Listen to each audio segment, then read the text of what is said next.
Je vous souhaite le bonjour, la bienvenue sur notre site et le Verbe s'est fait chair. Bonne écoute.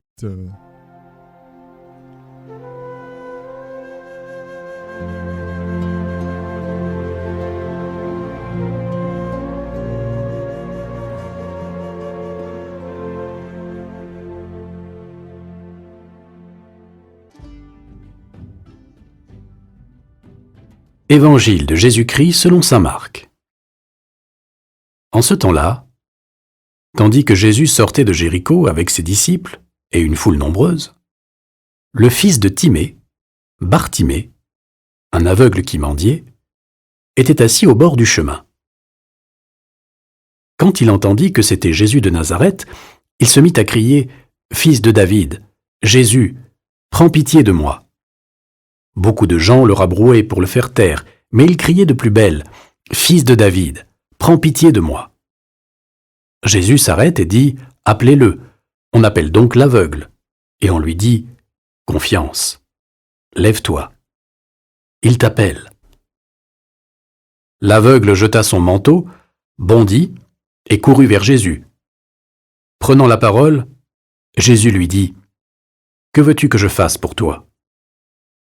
L'aveugle lui dit « Rabouni, que je retrouve la vue. » Et Jésus lui dit « Va, ta foi t'a sauvé. » Aussitôt, l'homme retrouva la vue, et il suivait Jésus sur le chemin.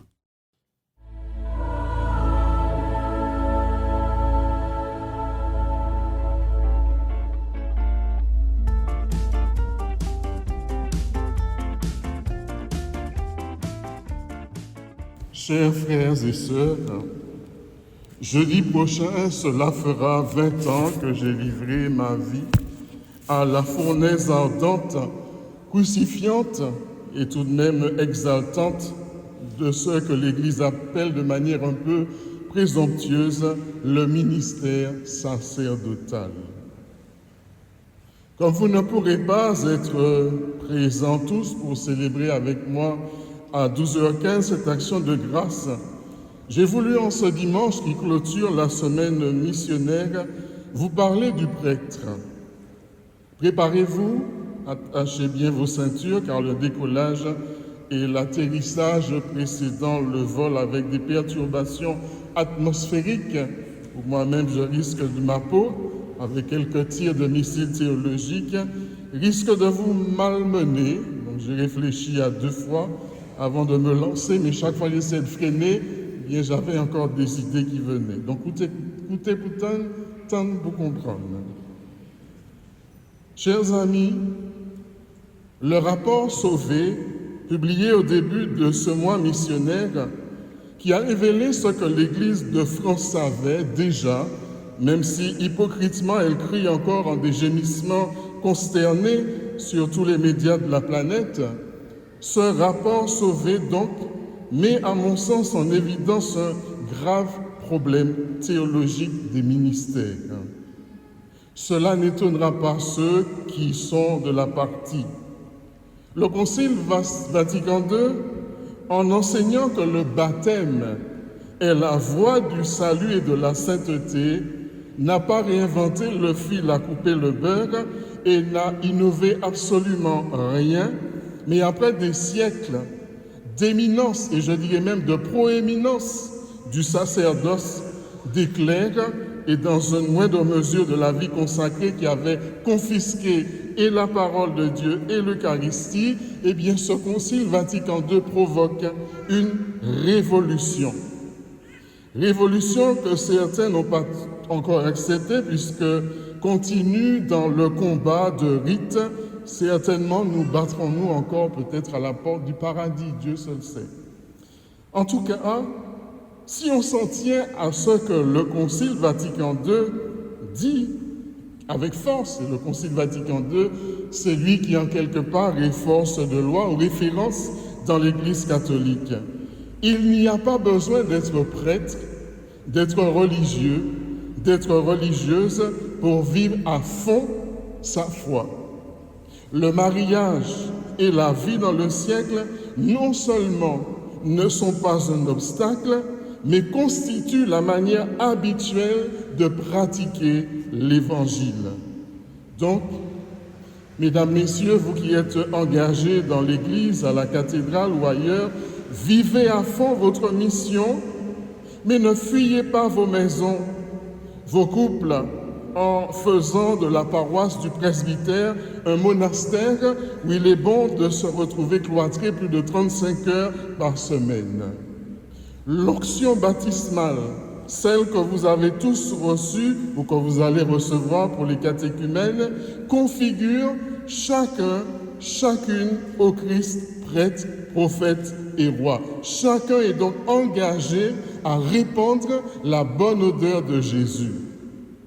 Alors, à quoi bon un prêtre, me direz-vous? En plus, pendant 20 ans, quelle idée! Navré de vous dire que la question est bien mal posée, très mal posée. D'ailleurs, cette question n'a pas de sens. Comme s'il fallait penser la grâce baptismale, la grâce presbytérale, en termes d'utilité. Ça ne sert à rien, prêtre, ça sert d'os.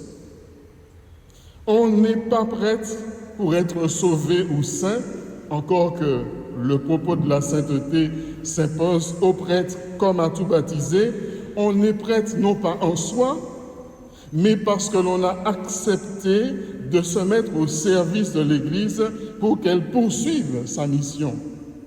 Nombre de baptisés qui aujourd'hui sont au service, dans une durée, je dirais, persévérante, exercent un ministère qui pourrait devenir très bien presbytéral si l'ordination n'était pas réservée qu'aux mâles célibataires.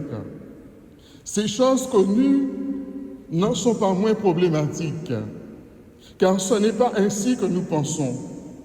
Nous continuons à penser que les prêtres ont une spécificité qui les distingue du reste des baptisés. L'obligation du célibat, bien que non universelle d'ailleurs dans l'Église catholique romaine elle-même, ne fait que sceller cette spécificité. Imaginez que le ministère ne prenne pas toute la personne entière, son emploi du temps, sa sexualité, ses moyens économiques, etc. C'est quasi impossible. Les prêtres professionnalisés demeurent une marginalité. On a élaboré au cours des siècles une théologie du sacrement de l'ordre qui est aux antipodes d'une théologie des ministères. C'est que le sacerdoce, et presbytérat, c'est pas la même chose. C'est pas du tout la même chose. Même si en français, nous n'avons qu'un seul mot, prêtre. D'ailleurs, le français, c'est une langue très pauvre, entre guillemets.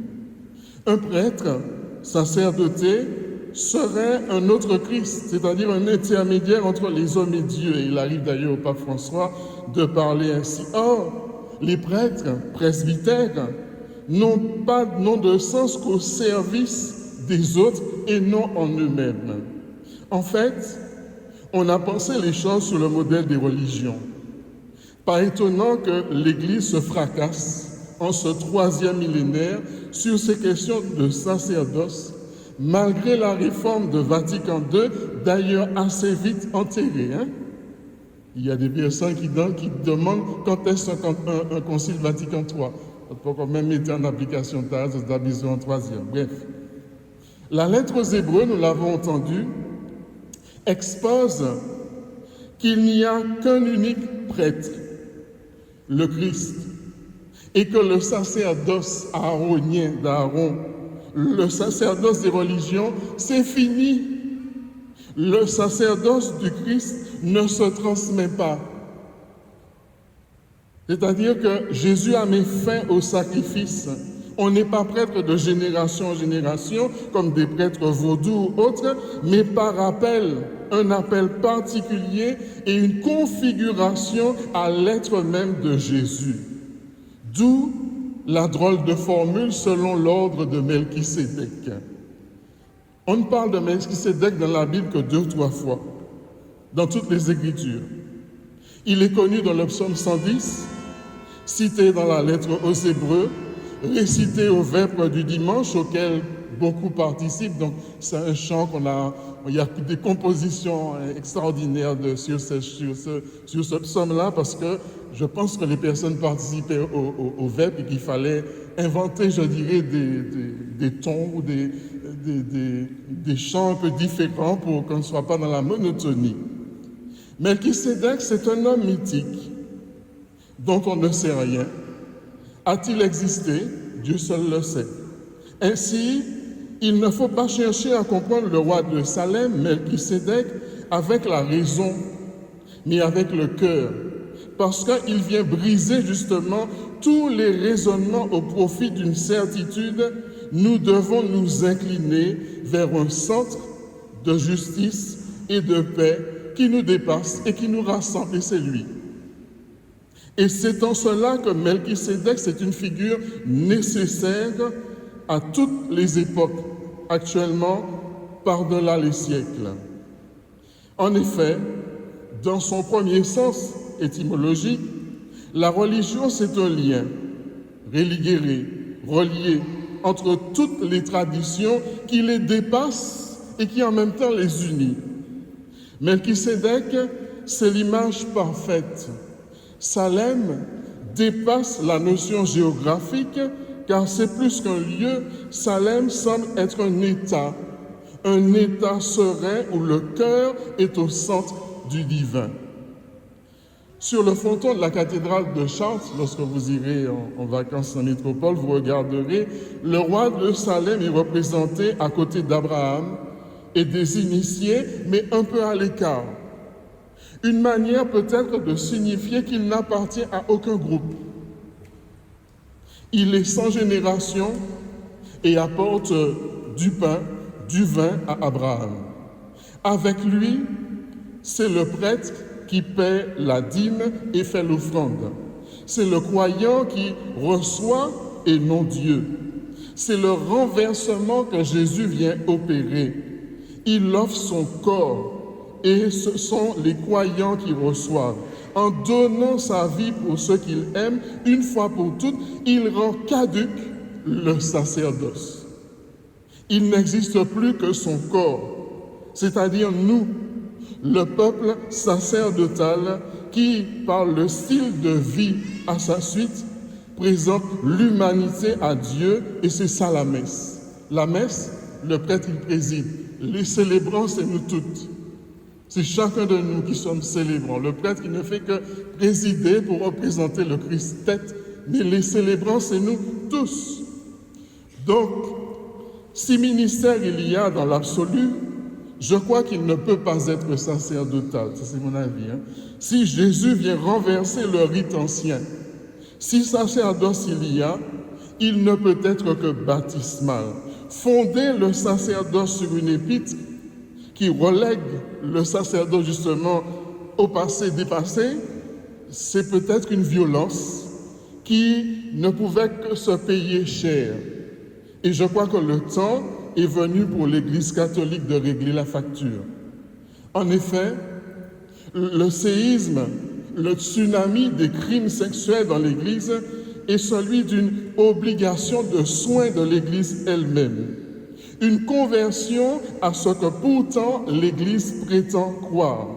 En effet, est-ce que l'Église, dans toute son élaboration théologique qui semble parfois enfermer l'homme, enfermer Dieu dans un savoir psycho-spirituel, je ne sais pas trop quoi, permettant d'avoir de belles joutes verbales comme on en a eu à table vendredi en district, est-ce que l'Église n'est pas devenue une foule aveugle? Cette foule aveugle de l'évangile de ce jour. En effet, Bartimée est typiquement ce qu'on appelait aujourd'hui un SDF, un exclu. Il n'appartient pas à la foule. Il ne marche pas avec elle. Et la foule le fait taire. Il n'a pas droit à la parole. Pourtant, lui interpelle Jésus par son prénom, Jésus, qui veut dire Dieu sauve. Déjà là, on comprend que Bartimée voit clair, contrairement à la foule qui est aveugle. C'est le comble puisque c'est l'aveugle qui voit le mieux. On lui dit, le Nazaréen, lui, il crie fils de David. Il y a bien des aveugles qui voient et d'autres qui voient mais qui sont aveugles. Cet homme a donné à la foule qui ne voit pas, a montré à la foule qui ne voit pas qui est Jésus. C'est un pauvre qui enseigne. Les riches ne voient pas. Eh bien, l'Église, notre institution, est-ce qu'elle voit encore? Est-ce qu'elle voit toujours? Ce n'est pas seulement l'affaire de la déviance de quelques-uns, mais c'est le fruit empoisonné, je crois, d'une théologie des ministères qui est problématique. Refuser de modifier nos manières de croire, aussi énormes que cela puisse nous paraître, eh bien, je crois que c'est entretenir d'une certaine manière le crime sacerdotal. Le crime sacerdotal qui a été aboli une fois pour toutes depuis Melchisédek. N'est-il pas urgent de nous rendre à la conversion incautiment et trop timidement souhaitée par Vatican II? Franchissons-nous le pas que le Concile, franchirons-nous le pas que le Concile n'a pas voulu ni su franchir en renouvelant la manière de vivre en Église, c'est-à-dire peuple de baptisés, peuple de prêtres, ou allons-nous simplement, comme le monde, nous contenter d'indemniser des victimes? Que ce synode, qui a été mis sous la présidence de l'Esprit Saint, afin que l'Église singulière, et singulièrement l'institution, se convertisse à ce qu'elle nous demande d'ailleurs d'enseigner et de pratiquer, que ce synode, dans ce synode, nous puissions demander à l'Esprit, comme Bartimée, non pas à voir, mais à retrouver la vue, comme si ses yeux voyaient, mais pas vrai, pas le vrai, pas la vraie réalité. Ici, Bartimée nous donne un témoignage de la véritable suivance, je ne sais pas si on dit ça, de Jésus, en acte avant tout, par une mobilisation, par un engagement de toute sa volonté d'aller à Jésus, et pas seulement par une belle parole, Seigneur, je crois. Ses gestes disent sa foi. Bartimée représente cette foule des disciples, c'est-à-dire l'Église en mission. Il a supplié, prends pitié de moi, qui va devenir la forme liturgique d'ailleurs du Kyrie eleison. Cette demande est susceptible de nous guérir de notre cécité spirituelle quand elle est humble, quand elle est vraie. Il était immobile, il ne bougeait pas, mais là il va bondir. Il ne bondit que lorsque Jésus l'appelle, lui qui ne voit pourtant pas. Il comprend que cet appel, c'est son baptême. Il jette son vieux vêtement, il se sépare de ses sécurités, il se sépare de toutes ses possessions, il ne voit rien, mais il a tout compris, à l'inverse des apôtres qui voient tout, mais ne comprennent rien. Il est l'image du catéchumène par excellence, que je revois. Il devient le vrai disciple qui suit Jésus vers Jérusalem. Jésus guérit l'aveugle, signe messianique par excellence. Il accepte de lever le secret messianique à partir de ce moment-là, alors que pendant tout le reste de l'Évangile, taisez-vous, ne dites rien. C'est pour ça qu'à l'entrée de Jérusalem, ils vont l'acclamer comme le Messie, comme le fils de David.